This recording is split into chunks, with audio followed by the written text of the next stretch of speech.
بعضې کسان چې د چارندم کولو نه فارغ شي نو داسې اسمان طرف ته وګوري او څه کلمات په خوله باندې وایي. بیا بعضې کسان داسې دي چې د کتلو په ټیم کې دا د شهادت ګوته م ورسره اوچته کړي.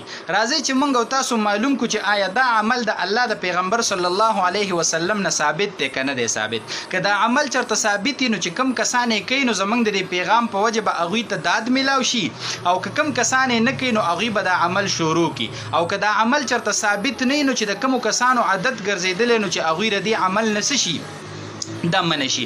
یوه به دا خبره ذکر شي، دویمه به دا خبره ذکر شي که نه چې د چارندم نه د فارغېدو په موقع هغه کوم کلمات دي چې د الله پیغمبر صلی الله علیه وسلم ښودلي دي او اسان کلمات دي او هر چاته یاد دي چې څوک په دغه موقع باندې ووایي نو یو ناشنا فضیلت نبی علیه السلام مبارک دی امت ته اورولی دی چې دغه کلمات څوک په دغه موقع باندې ووایي نو تاسو ته به دومره لوی فضیلت څه شي هغه به درته حاصل شي. تاسو به حیران شي چې په یو څو سیکنډه کې دا بنده څومره ډیر فضیلت ګټلی شي نو هغه به هم تاسو ته څه شي په دې کې بیان شي. ګوره جي اول خبره دا وکړه چې کله انسان د چارندم نه فارغ شي که نه نو د اسمان طرف ته د خپل نظر دی داسې اوچت کړي نو دا عمل د الله د پیغمبر صلی الله علیه وسلم نه ثابت دی. د ابو داود شریف په روایت کې راځي ثم رفع نظره الى السماء چې نبی علیه السلام د چارندم نه فارغ شه که نه نو خپل نظر مبارک داسې اسمان ته پورته کو. په دې موقع باندې دې سره د شهادت دا ګوته اوچتول نو دا په دې موقع د احادیثو نه ثابت نه دي، خو نبی علیه السلام مبارک نه په نورو موقعو باندې د شهادت د کلماتو ویلو سره د شهادت دا ګوته اوچتول چې کوم دي نو دا ثابت دي. نو که چا په دې موقع ورسره اوچته کړه نو دا عمل سنت ګڼل نه دي پکار، خو که چا اوچته کړه نو بد ویل په نه دي پکار چې یاره ته داسې مه کوه چې اوچته کړه نو خیر دی، مطلب د دې ګنجایش ته دی. یوه خو دا مسله شوله. دویمه خبره اوس دا وکړه جي که نه چې هغه کلمات ذکر کړه چې هغه کومو کلماتو ډېر ناشنا فضیلت نبی علیه السلام اورولی. هغه دا ده که نه د مسلم شریف په روایت کې د حضرت عمر رضی الله عنه نه روایت دی چې نبی علیه السلام مبارک وفرمیل چې په تاسو کې څوک چارندم وکړي او مکمل چارندم وکړي، صحیح طریقې سره وضو وکړي او دس وکړي ټیک شوله که نه او د هغې نه پس به دا کلمات ووایي اشهد ان لا اله الا الله واشهد ان محمدا عبده ورسوله. نو نبی السلام مبارک څه فرمای الا فتحت له ابواب الجنه الثمانيه، د دې کس لپاره په دغه موقع باندې د جنت اته وړه دروازې کولاو شي چې په کومه باندې خوښی نو ډېرې داخل شي. سبحان الله، په څومره لږ ټیم کې په څومره مختصرو کلماتو باندې دومره عظیم فضیلت ګټل دا یقینا چې ډېره د کمال خبره ده، خو چې چاته الله دا توفیق ور نصیب کړي. نو راځئ زما محترم ورونو چې دا بهترین عمل موږ او تاسو خپل کو او دا په دې موقع باندې موږ وکړو چې دا فضیلت موږ او تاسو ته شي دا حاصل شي.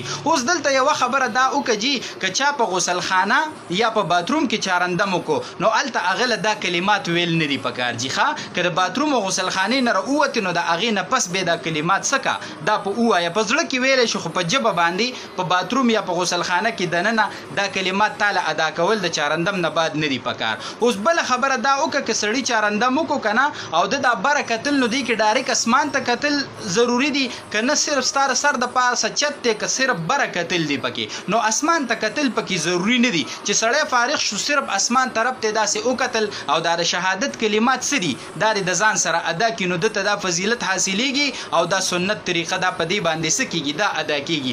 د ګڼو ملګرو سره جي دا پیغام شریک کوي چې څومره ملګري په دې باندې عمل کوي د هغوی په اجر او ثواب کې به کمې نه راځي او موږ او تاسو له به الله اجر او ثواب نور هم راکوي. ښه خبره چې څومره خلکو ته رسي او عمل یې کوي نو چې څومره کسانو رسولو ده نو د ټولو به په دې کې عیسی او د ټولو ته به الله اجر ورکوي. وصلی الله علی النبی الامین.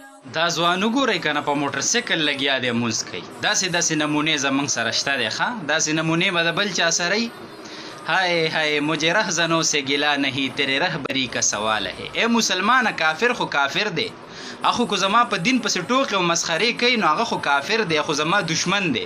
نو مسلمانه ته خو مسلمان یې، تاسو ته خو موږ د دې دین حفاظت حواله کړی دی. تاسو به رالګئ او تاسو به زما په دین پسې مسخرې کوئ، تاسو به رالګئ او تاسو به زما د دین د شعایرو استهزا کوئ او په هغې پسې به ټوکې او مسخرې کوئ.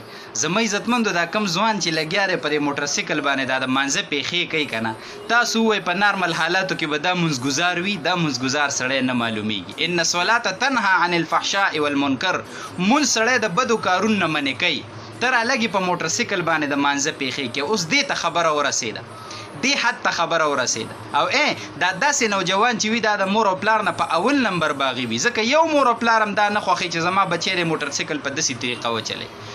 نو چې د مور او پلار نه باغی نو دا منځګزار او عبادت گزار نوجوان هم نشي کېدی.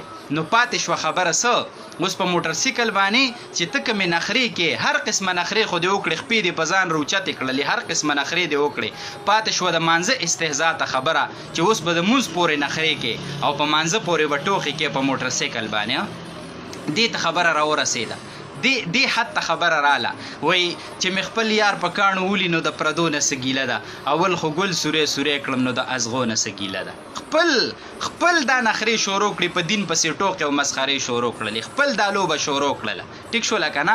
مونځ نه کول دا ګناه ده، په دین عمل نه کول دا ګناه ده، خو د دین په شعایرو پرې ټوکې او استهزا کول او نخرې کول او د هغې پیښې کول دا خو تباهي ده، دا خو هلاکت دی، دا خو د دین نه وتل دي، دا د الله عذاب له ډایرکټ دعوت ورکول دي. پخوانو قومونو چې دغه شانتي د خپل دینونو پورې خندا کړې ده او ټوکې او مسخرې په پیغمبرانو پسې کړي، په شعایرو پسې د خپل دین خاندلی دي، نو د الله عذاب به د هغوی انتظار نه دی کړی او عذاب پې باندې راغلی. نو ونوجوانو وروره ولې داسې کې؟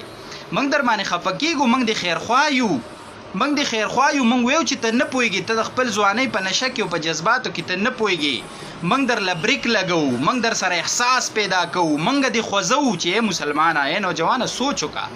ودې ګورې د خواهشاتو په خوب باندې ودې د خپل نوجوانۍ په نشه کې هغه ودې، سبا به ته مشر شي، سبا به ته په دې کشرانو باندې بد وې چې دوی ولې داسې کوي، خو تا په خپل هم دا نخرې کړي. او دا مونځ دا د کوم پیغمبر راوړی تحفه ده؟ دا زمونږ او ستاسو د مشفق پیغمبر صلی الله علیه وسلم راوړی تحفه ده د معراج په شپه. هغه پیغمبر چې په دنیا کې زما او ستا دپاره دومره جړلي دي، الله ته سوال کړی چې الله زما په امت باندې به په یو ځل عذاب نه راولي. پخوانو قومونو چې به دا نخرې شروع کړي نو په یو ځل به پې عذاب راغی، جرړې به ورله ختمې کړې. دا د نبي علیه السلام دعا ده چې زما په امت به په یو ځل عذاب نه راولي، دوی به په یو ځل نه هلاکې. دا د هغه مبارک دعاګانې دي. ورنه په دې امت کې چې کومې نخرې شروع دي، پخوانو قومونو چې کم څه کول هغه ټول په ټوله نن په دې امت کې شروع دي. خو الله پاک دوی ته انتظار او د الله عذاب دوی ته انتظار چې کوي، دا د هغه ښکلي پیغمبر د سلګو، د هغه ښکلي پیغمبر د اوښکو، د هغه ښکلي پیغمبر د هغه نازکو مبارکو لاسونو د دعا برکت دی کوي چې د الله په حضور کې شپه ورځ اوچت کړي زما او ستا دپاره. ولې داسې کوې نوجوانه؟ تباهي او هلاکت سره به مخامخ شي.